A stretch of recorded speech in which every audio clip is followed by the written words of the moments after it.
reference checks and quality control calls are honestly the easiest, most natural, and most overlooked ways to grow your desk. And honestly, the quickest. Not through cold calls, not through hard sales or awkward and painful business development calls that you're not comfortable doing, but through conversations that naturally open the door to new business, to new job orders, and to true relationship building. Hi, I'm Kortney Harmon, Director of Industry Relations at Crelate. Welcome to another episode of the Full Desk Experience.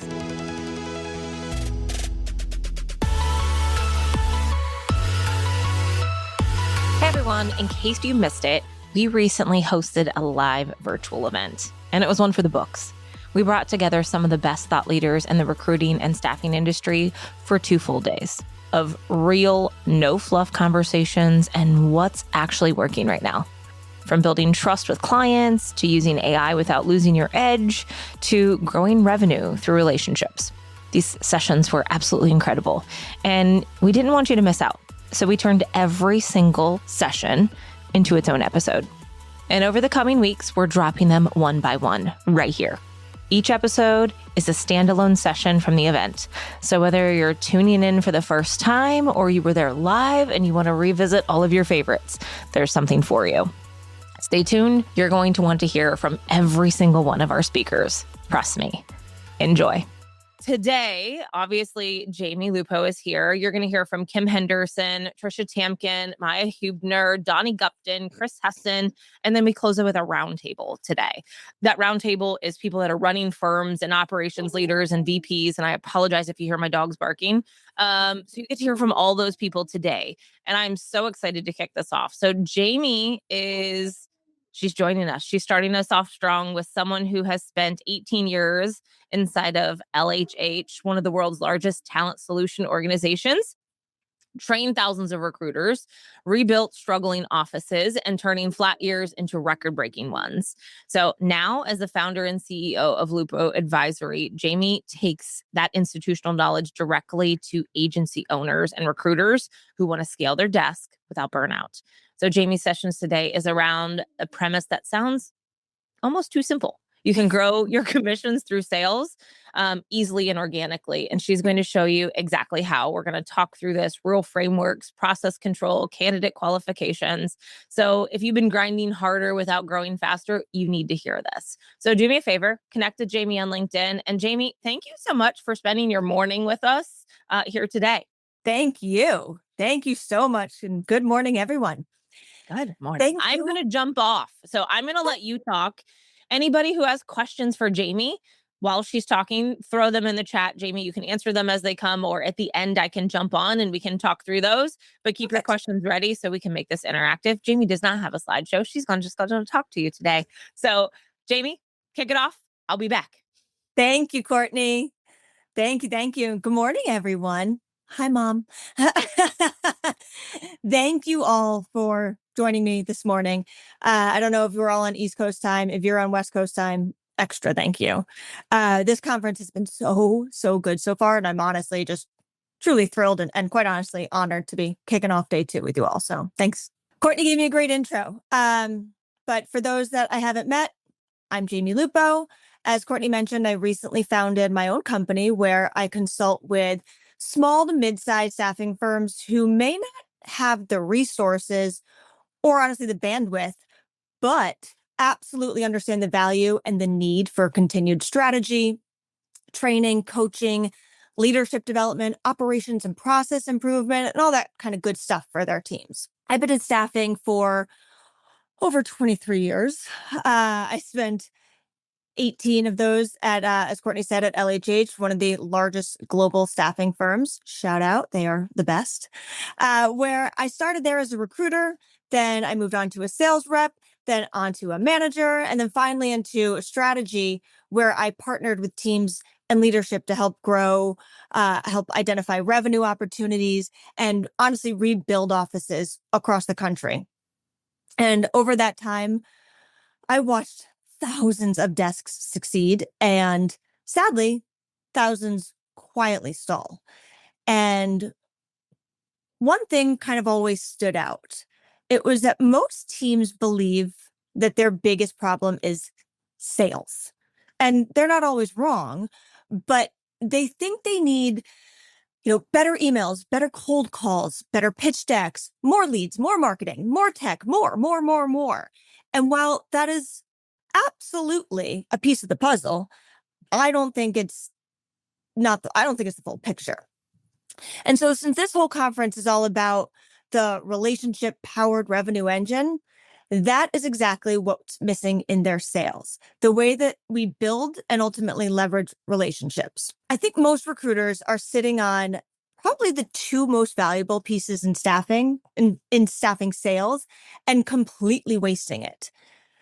Every time you meet a new candidate and every time you make a placement, essentially the two things recruiters should be focusing on more than anything else, those two activities, interviews and placements, hold the keys to the castle and ultimately to the bank.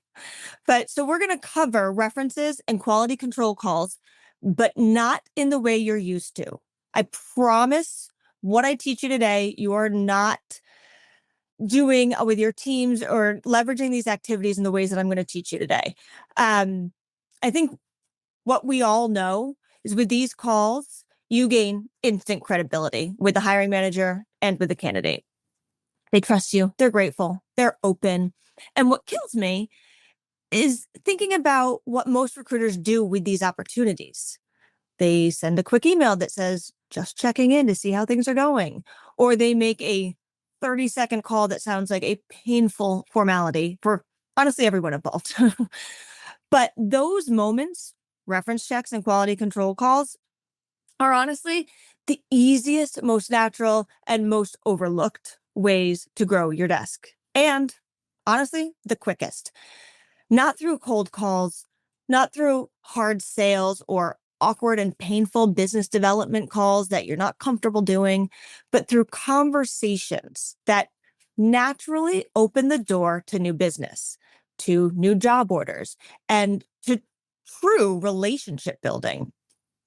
So today, I'm going to show you how anyone in staffing, whether you're a recruiter, a salesperson, a manager, an executive recruiter, whatever, you're in operation, anybody can turn those routine calls into an everlasting revenue engine. We're going to talk about how references can uncover hidden hiring needs, increase your fill ratio, and decrease your time to fill. We're going to talk about how QC calls can expand accounts, honestly, without even really pitching. And third, the exact word tracks that turn simple check-ins into new opportunities.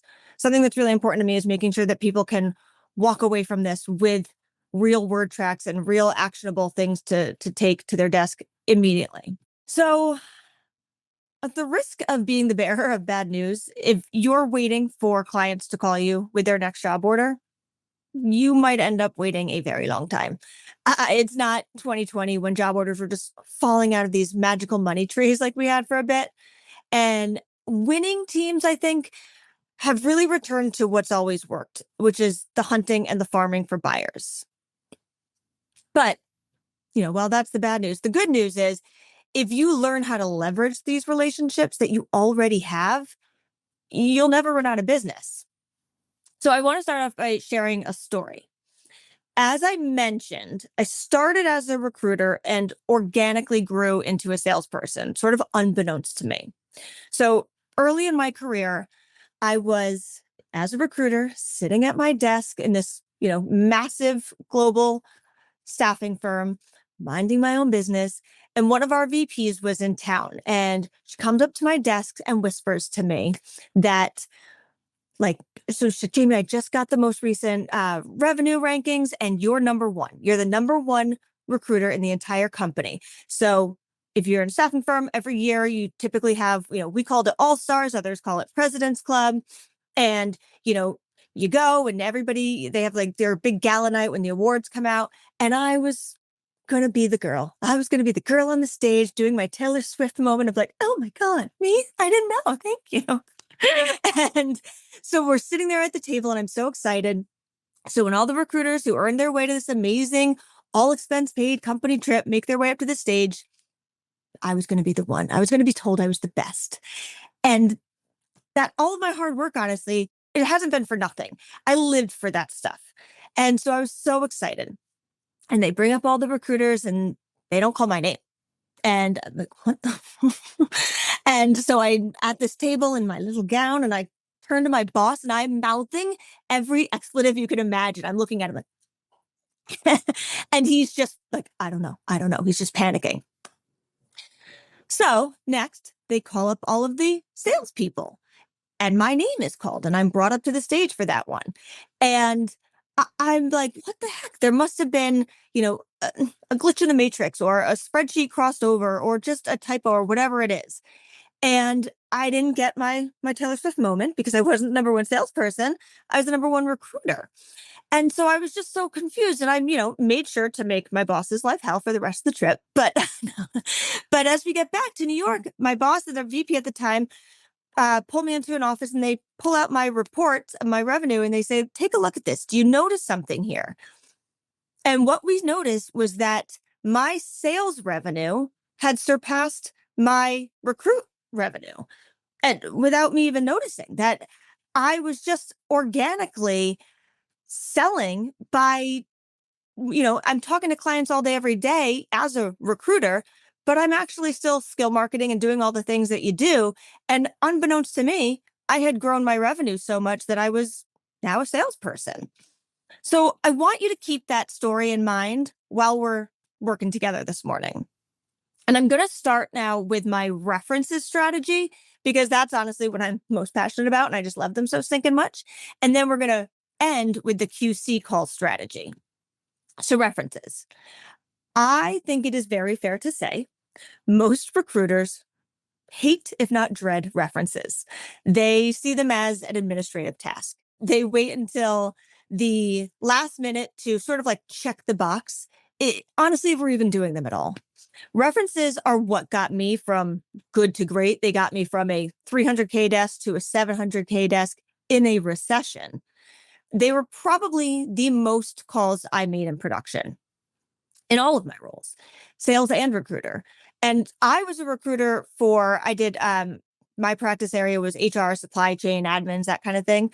But I'd call accounting's references. I'd call legal's references. I'd call marketing's references. I'd call temp ones. I'd call perm ones. I didn't care. As long as it was a professional reference, I know it's going to be the warmest call I can make. And I think everybody kind of knows that, references are the most returned voicemail that you could possibly have. The average business voicemail gets returned less than 5% of the time. That's painful to think about. Roughly, is that 1 in 20? But reference calls are statistically known as the most returned voicemail a recruiter can leave, because you're not selling and you're not asking for help for yourself. You're asking for help for someone who they personally know. And if I'm being honest, I don't like cold calls. Some folks, good salespeople, they rock those out so well and they like live off of that. That was not my jam, but references work. References and QC calls are how I went from a recruiter to a salesperson without even realizing it. I built relationships with these people and that's how I would get new contacts.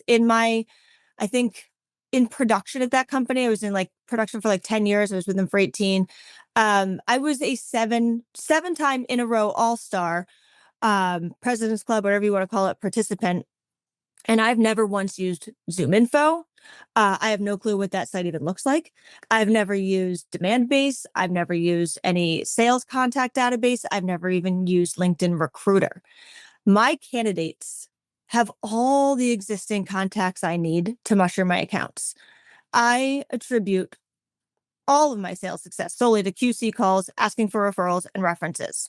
So let's get into it. I think it's important to remember that all too often we sort of forget that we barely know these candidates, that we then send out to our very hard-earned jobs, especially these days when everything is so virtual, especially interviews, safe space, real talk.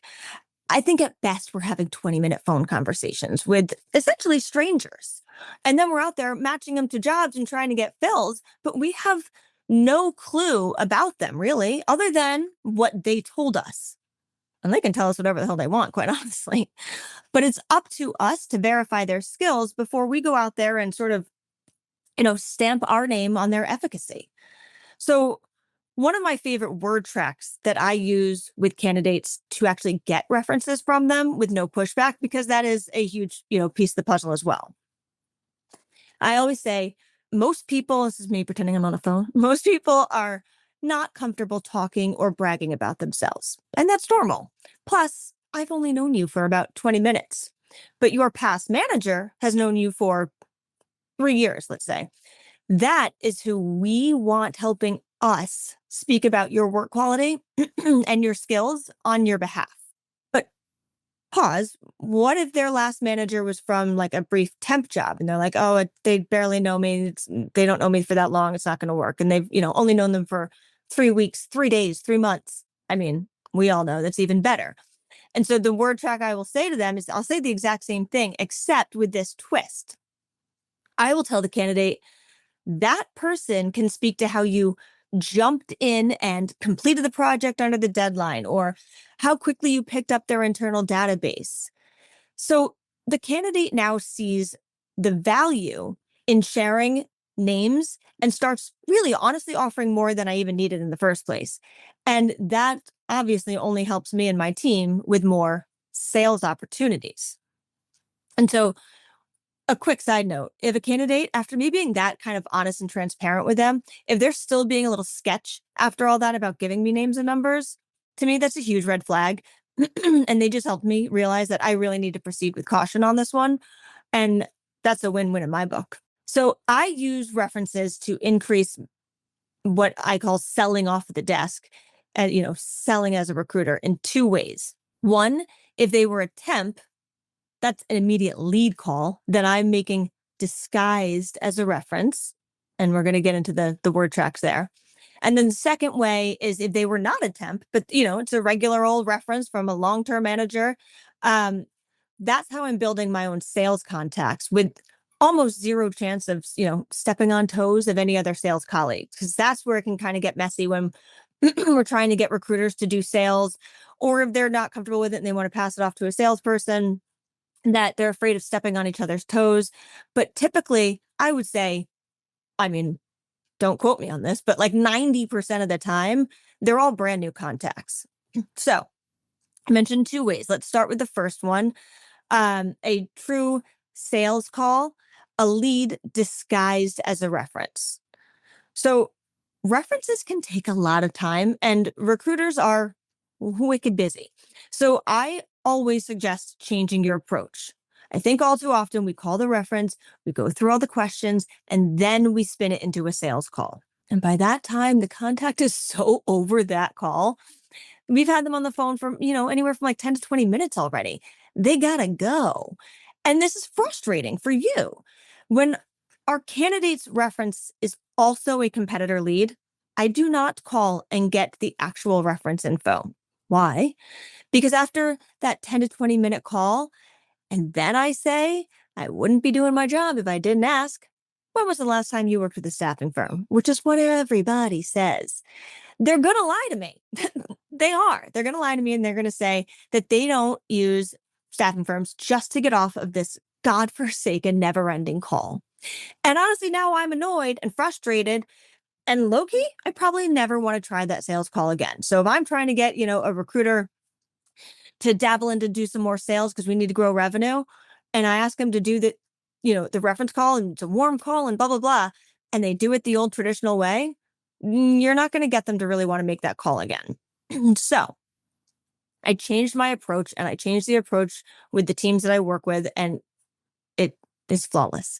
So I'll call the reference and I say, again, there's my phone. Hi there. I just finished interviewing Rachel and I was so excited about her. I wanted to jump in right away and start calling her references. Today, I simply just need to verify Rachel worked where she said she worked. She is who she says she is. And if she did a good job there, I will follow up with you for a more in-depth reference as we get closer to finding Rachel her new job. So this call can be fairly quick. Just to verify, Rachel was a temp through Robert Half helping on a project with you for the past 5 months. Is that correct? I am purposely asking a close-ended question. I am steering them to admit and acknowledge that they used a staffing firm to hire a temp. Once they have confirmed this info, I then say something like, perfect. I'm eager to start marketing Rachel to my clients, but before I do that, I always like to dot my I's, cross my T's. Thank you for the help. Hey, how did Rachel do? Why did the assignment end? How did you like the experience with Robert Half? What didn't you like? What other roles have you reached out to staffing firms to help you with? What are the other departments? And I keep going until they stop me. This is where I push my favorite expression of just one more. I ask just one more question until I get the boot. I applied that just one more to everything. If I'm, having a bad day of calls, I make just one more to try to get me over the hump. If I'm trying to work on a bill rate, I add just one more dollar to see if I can get them there. If I need client visits, I add just one more to try to get my desk over. It's how I'm constantly pushing myself. And I'm doing this on the phone with clients. I'm asking them just one more question until they stop me. Because honestly, if you say, oh, just one more question, you could say that 30 times. Like, they're not going to stop you. So after that, I then implement my sales tactic. I already set myself up for a call back when I said, this will be a quickie, but I'll call back for a more formal reference when necessary. They think I'm doing them a favor by saving them time up front. They're not wrong-ish. So a few days later, I call back and I say, I have a position I think Rachel would be great for. It's a recruiter position. Can you talk to me a bit about how many roles Rachel would handle there at a time? What was her offer to acceptance rate? I'm doing the whole thing. So it sounds like I'm doing a reference, and I am, which is my job. But one, I'm also getting killer intel for my submittals on Rachel to my open jobs. And two, I'm also getting amazing desk knowledge about this company. And third, I'm building a relationship with this hiring manager. Or you can call them and take another approach. Let's say you actually do have a great job order and want to submit Rachel. Maybe the first time it was sort of just kind of bluffing to try to get a reason to call back, but maybe you actually do have a really solid job order and you want to now use this time. Let's get like real sizzle for our skill market for our submittal of Rachel. So I'm going to call that reference and I'm going to say, I have a role I think Rachel would be great for, and I want to get her submitted ASAP. This client, I'm going to tell them about it. This client needs someone who has worked on projects with teams before. I know Rachel mentioned she did that in our interview, but I wanted to ask you, from a managerial standpoint, how does she perform working with others and collaborating on big projects? Here's what happens. By asking the question in that way, the answer will be the game changer for your candidate submittal.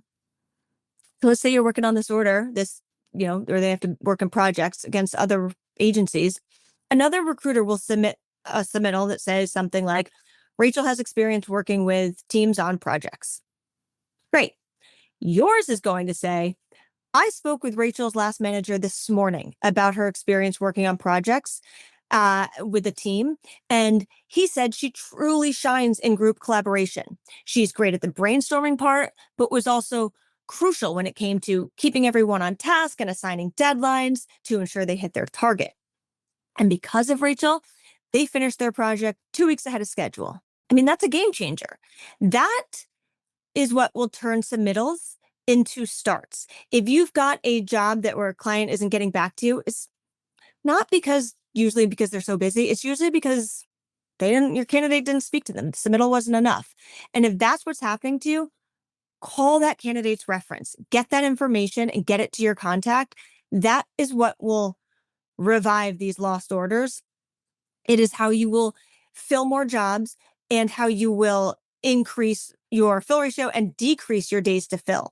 These are the kind of things that truly, like I said, they turn submittals into starts. So now here's where the fun sales part starts to happen. Obviously, you got Rachel the job. So what are we going to do next? We're going to call that reference back again.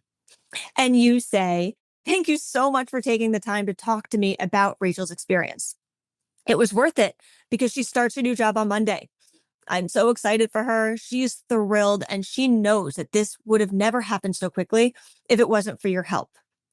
This is one example of how my firm does things a little differently than other staffing firms. You have been amazing, and I'd really like to continue to partner with you and your organization. When was the last time you worked with a staffing firm? So, from a sales perspective, you've already built a relationship. You guys are already partners. Together, we got Rachel her new job. And this is how the sales relationship just kind of evolves. You know exactly what that person hires for because you just placed the profile. You can now start to skill market similar candidates. You can notice what software they use, what strengths they mentioned stood out to them in the reference check call, all those kinds of things. And this is why I love references. They not only help improve my fill ratio, but they naturally create sales relationships. It's like 9 birds with 1 stone. And all of this comes from a call that you already have to make. You're just making it better. So for me, the entire point of sales or recruiter selling, it's not to add more activities to your day. It's for you to do more with the existing activities in your day, things you already have to do. So if you think of sales calls like references, referrals, and QC calls, you will naturally increase your sales. Because of your skill marketing, it's going to become a natural part of your process. Every single reference call I make, I basically have a hiring profile cheat sheet right in front of me. I have the resume of their past employee. I have the answers to the test. So every call, I can skill market a similar profile. And that's how I built my own book of business with new contacts without stepping on any sales exec's toes. References, they are the best. Okay, on to my second my trusty second sales BFF. Oh, cue in my dog. Hi, Freddie. My second favorite part of sales that makes it easy is the QC call, the quality control calls. This is another like money in the bank activity that gets either honestly fully ignored or fully slept on. I had my team of strategists do audits on how the company was doing in each geo market across all different practice areas, across all different tenures and all different roles. And the results, honestly, they broke my heart, but uncovered a huge opportunity for growth. If we had, let's say, 500 temps out on assignment, we uncovered that maybe 10 to 20 of those candidates and clients had received a QC call in the past 30 days. Not 10 to 20%, 10 to 20 total. And it gets worse. Of those 10 to 20 check-in calls, they were doing just that, checking in. And that's great. Don't get me wrong, our candidates and clients deserve to feel taken care of and heard and given an opportunity to share their feedback. And that is crucial. It's a crucial piece of the QC call. But the amount of no news is good news we saw in the note was like a gut punch. I think we all know that honestly, rarely true. No news actually scares the heck out of me. And in staffing, we work our tails off to turn job orders into placements and commissions. And I just don't understand why we would not protect the money that we already have coming in. So here's my approach to QC calls. First, we start with a call to the candidate that we have placed, checking in, seeing how everything is going, but with a twist. I'm asking the expected things like, how's everything going? Is it, what we expected? Anything you need clarification on? All that good stuff. But actually, side note, I need to mention my approach to staffing is Transparency versus honesty. They sound the same, but they're really, truly not. Transparency is telling someone something upfront to instill trust and security. Honesty is telling the truth when asked, if ever asked, and it can lead to insecurity and distrust. Transparency is my lifeline. I don't know who I would be in business or in life if I didn't lead with transparency. This is a bigger concept, and I'm happy to elaborate on that to anyone who has questions. Just hit me up after. But I mention this transparency because it's crucial in this QC strategy to know that I have already told my candidate when they get the job that I will be making these calls. I'm telling them up front. I'm never trying to surprise my clients or candidates. Surprise party, fine. Surprises, not so much. They know I'm going to check in at the end of the first day, the first week, and biweekly thereafter. I have already told them what I'll be asking, why I'm asking, and we've even discussed a time of day that's best for these kinds of conversations. I'm not doing a QC call at 10 a.m. when they're on their assignment and they're at work and at their desk, and now they're on their cell phone talking to me. Now, versus not telling them ahead of time, likely getting their voicemail when I call, and then being caught off guard and not prepared with the intel that I want when we talk. So that's my whole little spiel on trust versus transparency. We're leading with transparency. So we are on our pre-scheduled candidate QC call, asking all the normal questions. But then I'm asking just one more. When I'm asking, how's everything going? I'm following up with, how's your manager been? How's the work going? How's the team? Because I'm going to use all that intel for either myself or whomever on my team to share on the client QC call. And then I'm asking them, what other managers are you getting to work with? So for example, I report to Linda, but I also work with Larry, Rick, Andy, Dana, Lori, and tons of others. I could give you the whole company org chart if you asked me, but if you never ask, you never get. So Rachel tells me she loves the job so far, all the good things, her manager's the best, so helpful, yada, yada, yada. And then she tells me she's also gotten to help with, let's say, the procurement manager on a side project. And so now I'm responding in a big way. I'm saying, that is awesome. I love that. What's the project? Do you like it? Is the manager being good to you? I'm being protective. Do you like them? Oh, good. Hey, what's their phone number? I want to call them and thank them for being, so great to my candidate. And boom, on my required check-in call with my candidate, I already got a new contact at the company. And mind you, this works for temp and perm placements. It can be, the person on your direct hire position that you staffed has been there for, a week, a month, and you want to check in and see how it's going. You've got, a contract that's, you've got fall offs for 30 days, whatever it is. You want to make sure that you're protecting that investment. There's almost no world where you're interacting with one manager at a company. You're always going to be having exposure to a couple of folks. And this is my foolproof call to make when I'm stuck in sales and I need new people to call. I need some fresh blood. And I want it in a warm way. So, okay. Next, the recruiter or the salesperson, whomever, calls their client and shares the great info about how much Rachel is loving the job, how helpful you've been, how happy they are. How's it going from your point of view? Hope, these are all best case scenarios, obviously. Maybe we're sharing some bad news, whatever it may be. But we are protecting our investment. And again, transparency, I'm telling my client, I'm going to be calling and checking in. I tell them ahead of time.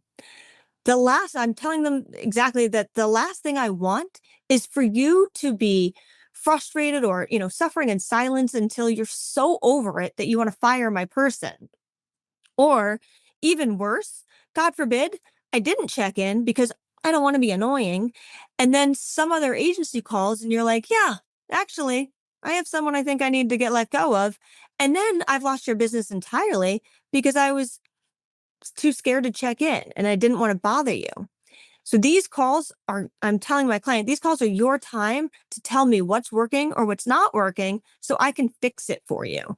That's what me and my team are here for. It's part of what you're paying for. So now it's warm and fuzzies versus annoying and unexpected. Transparency is currency. I cannot express it enough. It and it takes a little longer to express these things, but you get everything much faster. So if I have to spend a little bit more time up front to fill a job faster, to get new contacts faster, to, not be chasing a voicemail forever, fine by me. Okay, so we've done our QC call with our candidate. We've gotten a new contact. Now we're going to call that procurement manager, and we're going to call them really kind of simply just calling to thank them. We're going to say, like, I was just checking in with Rachel today, and she was telling me how much she's loving this side project with you. Thank you. Thank you for making her time there even better. You have no idea how much that means to her and to me. I'm really making a meal out of it. Like, starting a new assignment can be tough, and, they don't know anybody, and this makes it so much better, and blah, blah, blah, blah, blah. And honestly, I might even leave it at that. I'll, exchange an email address so they can, let me know if there's a problem or whatever. But sometimes I like to keep it sort of nice and no pressure because I know I'm going to be calling them back. But either way, they're now getting added to my call plan. You needed help, and I'm going to use that intel on my next follow-up calls with you. So I'll check in like a week and see if they need someone full time. How's that project going? Is it taking more time than you thought? Do you maybe need another temp of your own to help with this work? What else is on their desk that's not getting the time it needs? I'm uncovering their pain so I can offer solutions. If in this scenario, our girl Rachel is a temp, I'm really driving home the the whole who else are you working with questions with Rachel on every single QC call, because maybe, week 1 she didn't meet anybody else, but week 3 she did, and week 5 she did. So I'm really driving that one home. Because I want to do, yes, it's for the obvious reasons that I want to get as many contacts as possible and, grow my book and blah, blah, blah. But also mainly because I want to do everything I can to keep Rachel working. So maybe her assignment is scheduled to end in 2 weeks. I'm not just calling her manager to try to extend her, but I'm also going to call the other folks she's helped during her time there. And I'm going to call and say, hey, I just wanted to let you know, Rachel is slated to wrap up her assignment in 2 weeks. I know she's not technically your employee, but I didn't want you to be blindsided or put in a bad way if she's mid-project on something for you. Then I'm selling based off of their response. And maybe Rachel's current assignment is ending, but maybe we need to create a new one for this contact. When they hear she's leaving, suddenly all of this work that she's been doing for them flashes before their eyes, and they realize it's all going to end up back on either their desk or their team's desk. But to not even know this info and not even get to ask because we never sent, or no, because all we did was, maybe send an email, or we never even, checked in. That's such a waste of time. And, again, maybe you're not doing the activity, so you're saving time. No, it's a waste of time and a massive waste of just a revenue miss. So maybe I don't extend the assignment or get a new order, but I'm stoked I got new contacts who I know used a temp and I can continue to then skill market talent to based off of real experience. QC calls are a team effort, and when done strategically, they immediately give life back to a stale desk. So before we wrap, and I will go into the chat for a second and look at the comments. Before we wrap, I want to leave you with something practical, because this talk shouldn't just be interesting, hopefully. It should make you money. So here's a 7-day challenge for anyone listening. For the next 7 days, do 3 things. First, ask for 2 references from every candidate you interview, not 1, 2. And I think a lot of the times when we're asking for references, people will say, for compliance purposes, we have to have it. I can't place you unless I have 2 references done. Those are almost like threats. And there's no, what's in it for me. There's no with them for the candidate. So use this framing.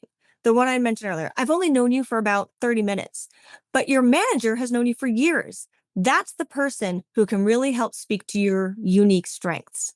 That one small shift will instantly expand your network of hiring managers. Second, treat every reference call like a discovery call. After verifying the candidate, ask just one more question, and then one more, and then another. And it's questions like, how did the assignment end? How was your experience working with the staffing firm? What other teams use contractors? What roles are hardest to fill? This is how recruiters can sell without sounding like they're selling. And third, call one active placement this week. A true QC quality control call. Ask, what surprised you about the hire? Where were they adding the most value? What skills does your team need more of? Those conversations reveal real hiring needs before the job order even exists. And if you do this consistently, 3 things will happen. You will increase your fill ratio, you will grow hiring manager relationships, and you will generate new job orders naturally. And the best part is that you didn't need to add a single extra activity. You just made the calls that you already have to make. You just made them smarter. And if you do this for 7 days and it works, I beg of you, don't stop. Keep doing it. Because references and QC calls are not administrative tasks that you have to do for compliance. They are the most powerful revenue engine on your desk. This is actually one of my favorite topics, guys, because this is the easiest call. I know Jamie threw some stats out there about what happens and what is going on. But I'm going to, can you answer that question? Here's how do you relate this to references for full-time permanent hires when they may or may not have used search terms before. For references for full-time permanent hires, I'm the same exact way. So I use them the exact same way. So if I like references for permanent hires even better because we're staffing for higher level positions. So, when I was doing, staffing for admins and that sort of thing, I would get, a camp counselor reference or, a target manager reference. And those I can't really do much with. But when they're full-time permanent positions, we're usually getting higher level quality references. And I'm doing the exact same thing. I'm asking them, because that's a potential hiring manager. As long as they are a manager of a sort, I can turn it into a sales call doing all of those same tactics. I'm going to say, you know what, Mr. Mrs. reference for this full-time job, I just want to make sure that, Rachel is who she says she is. I'm going to start skill marketing her. I want to start getting her work immediately. As I get closer to finding her something, I'm going to give you a call back and do a real more in-depth reference. And I'm just going to keep doing the exact same cycle. And then I get them the job. And as I want to submit Rachel to jobs, same exact process. That's why all of these things and, the amount of times, because I used to run temp teams, and, executive recruiters and search teams would say, well, it doesn't work for us. And then I ran search teams, direct hire permanent teams, and the exact same process works. Is there any other questions for Jamie so I can put them in? I'm talking to Jamie. Read your lips. This is interesting. I felt like I was yelling at her. Like she was hard of hearing for some reason. I apologize. Any other questions? Brooke, thank you for that question. Amazing. Any other questions? Jamie, thank you. Thank you. It's all right. Technical difficulties. Have a good day, Jamie. That's a wrap on this episode. If this one got you thinking, just wait until you hear what's coming next. We're dropping a new session from the FDE Plus Q1 event every week. Each one a different speaker, a different topic, and a different angle on what really takes to build relationship-driven revenue in this industry right now. Make sure you're subscribed so you don't miss the next one. We'll see you there.